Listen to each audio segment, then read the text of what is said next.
आज हम एक ऐसे आइडिया पर बात करने वाले हैं जो पहली नज़र में थोड़ा उल्टा लग सकता है।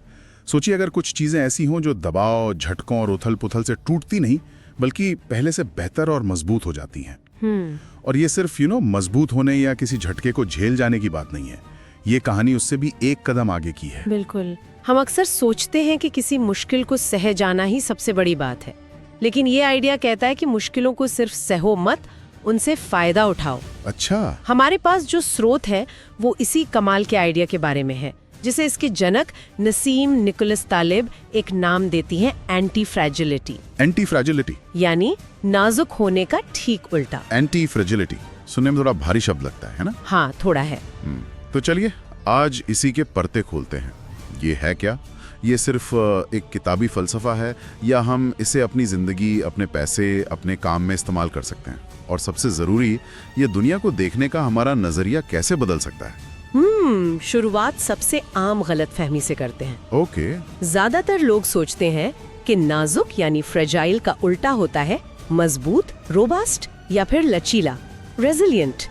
लेकिन तालिब कहती हैं कि ये पूरी कहानी नहीं है। हाँ, उन्होंने एक बड़ा सीधा साधा उदाहरण दिया है कॉफी के कप का। हाँ। वो नाजुक है, उसे शांति पसंद है, कोई छेड़छाड़ नहीं, जरा सा झटका लगा और वो टूट जाएगा। बिल्कुल। कोई भी झटका उसे बेहतर तो बना ही नहीं सकता। नहीं। ठीक, अब सोचिए मजबूत चीज क्या होगी? शायद स्टील का कप। उस पर झटका लगेगा तो उसे कुछ नहीं होगा, वो जैसा था वैसा ही रहेगा। और लचीला? लचीला, रेजिलिएंट। हाँ, रेजिलिएंट। तालिब यहाँ पौराणिक कथाओं के फीनिक्स पक्षी का उदाहरण देती हैं। अच्छा, फीनिक्स जो जलकर राख हो जाता है और फिर उसी राख से वापस पैदा हो जाता है। एग्जैक्टली। एक मिनट, तो लचीला होना और एंटी फ्रेजाइल होना एक ही बात नहीं है? ज्यादातर लोग तो यही मानते हैं कि मुश्किलों में लचीला होना ही सबसे अच्छी बात है, फीनिक्स की तरह वापस खड़े हो जाना। यही सबसे बड़ा फर्क है। फीनिक्स वापस अपने पुराने रूप में ही आता है। वो उस झटके से बेहतर या अलग नहीं बनता, वो बस नुकसान की भरपाई करता है, वापस जीरो पर आ जाता है। ओके। लेकिन एंटी फ्रेजिलिटी इससे कहीं ज्यादा है। तो फिर एंटी फ्रेजिलिटी का उदाहरण क्या होगा? मतलब असल में वो चीज क्या है? इसके लिए तालिब एक और पौराणिक जीव का जिक्र करती है, हाइड्रा। हाइड्रा? हाँ, मैंने सुना है, वो दैत्य। हाँ, वही, जिसके बारे में कहा जाता है कि अगर आप उसका एक सिर काटेंगे तो उसकी जगह 2 नए सिर उगाएंगे। बिल्कुल। हमला उससे कमजोर नहीं कर रहा, बल्कि पहले से दुगना ताकतवर बना रहा है। यही एंटी फ्रेजिलिटी है। वाह, मतलब जो चीज झटकों, तनाव और अनिश्चितता से प्यार करे, जिसे उथल-पुथल से फायदा हो, ये तो हमारी रोज की सोच से बिल्कुल उल्टा है। बिल्कुल। और इसके उदाहरण हमारे चारों तरफ है, अगर हम ध्यान से देखें। जैसे जब आप वजन उठाते हैं तो आपकी मांसपेशियां छोटे छोटे हिस्सों में टूटती हैं। हाँ। लेकिन फिर जो वो ठीक होती हैं तो पहले से ज्यादा मजबूत बनती हैं। हमारी हड्डियां भी दबाव से ही मजबूत होती हैं। यहाँ तक कि हमारा इम्यून सिस्टम, वो भी छोटे मोटे इन्फेक्शन से लड़कर ही भविष्य की बड़ी बीमारियों के लिए तैयार होता है। सही बात है। इन सभी मामलों में तनाव एक दुश्मन नहीं बल्कि विकास का एक जरूरी हिस्सा है। मुझे अभी भी ये थोड़ा जादुई सा लग रहा है। मतलब कोई चीज चोट लगने से मजबूत कैसे हो सकती है, इसके पीछे का लॉजिक क्या है, ये दिमाग में बैठ नहीं रहा। हाँ, ये जादू नहीं, एक तरह का गणित है। इसे ऐसे समझे, एक नाजुक चीज के साथ क्या होता है, नुकसान बहुत तेजी से बढ़ता है। जैसे तालिब कहती हैं 10 मीटर की ऊंचाई से गिरने पर कप को जो नुकसान होगा वो 1 मीटर से गिरने के नुकसान से 10 गुना से कहीं ज्यादा होगा। राइट। नुकसान का ग्राफ एकदम से ऊपर जाता है। बिल्कुल। एंटी फ्रेजाइल चीजों में इसका ठीक उल्टा होता है, वहाँ फायदा तेजी से बढ़ता है। अच्छा। हाँ, बाजार में 1% की बढ़त से आपको थोड़ा फायदा होगा, लेकिन 10% की बढ़त से होने वाला फायदा 10 गुना से कहीं ज्यादा हो सकता है।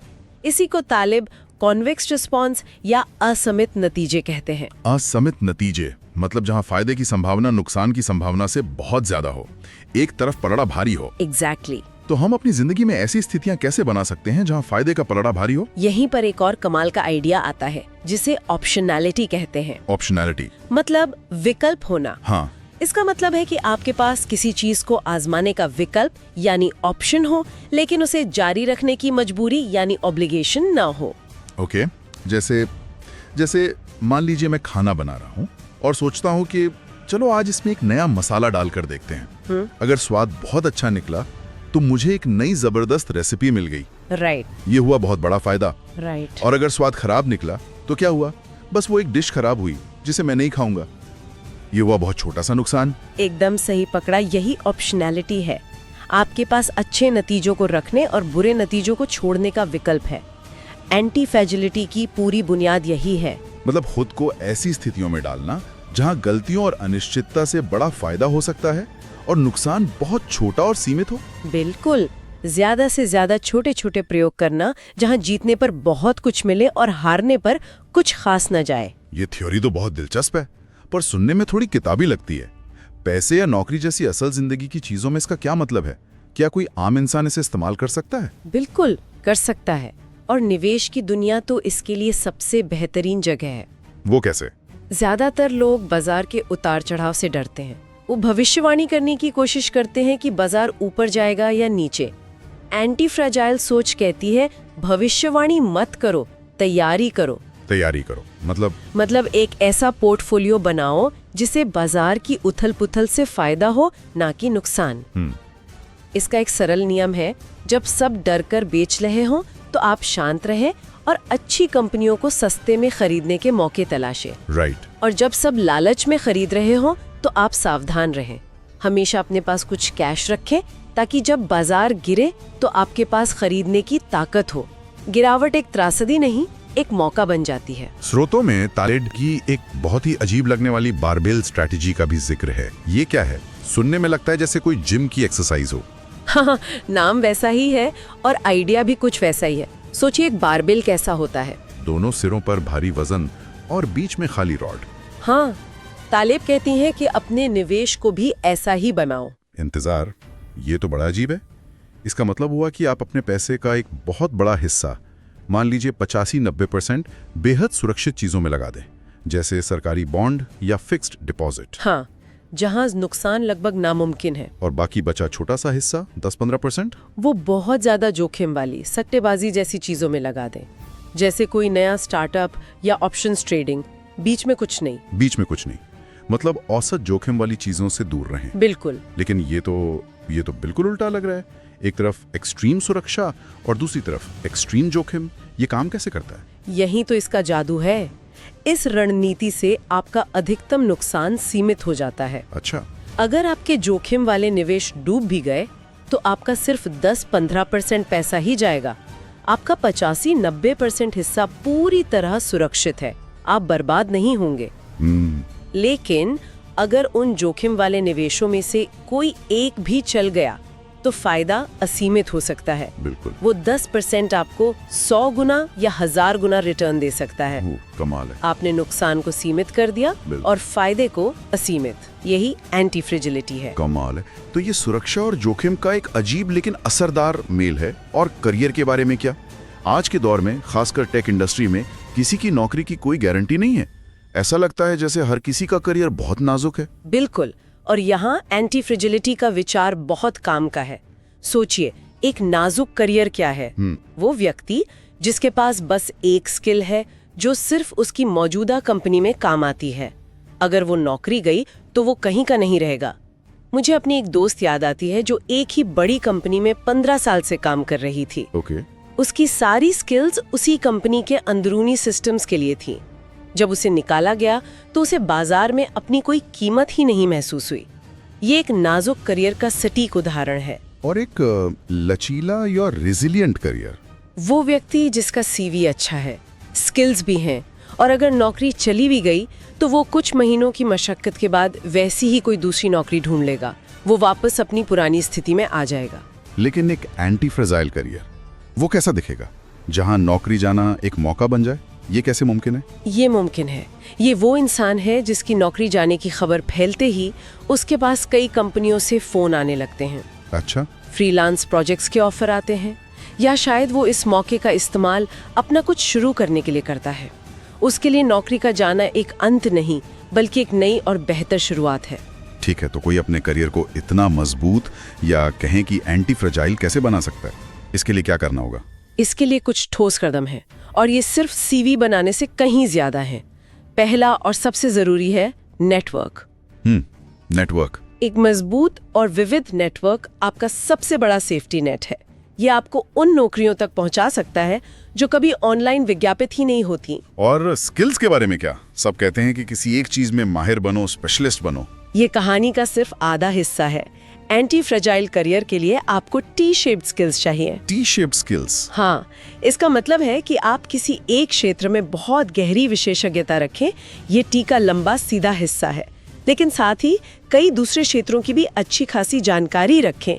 ये टी का ऊपरी चौड़ा हिस्सा है। लेकिन क्या इससे jack of all trades master of none वाली स्थिति नहीं बन जाती? मतलब हर चीज थोड़ी थोड़ी जानने वाला, लेकिन किसी एक का भी एक्सपर्ट नहीं। ये एक बहुत अच्छा सवाल है।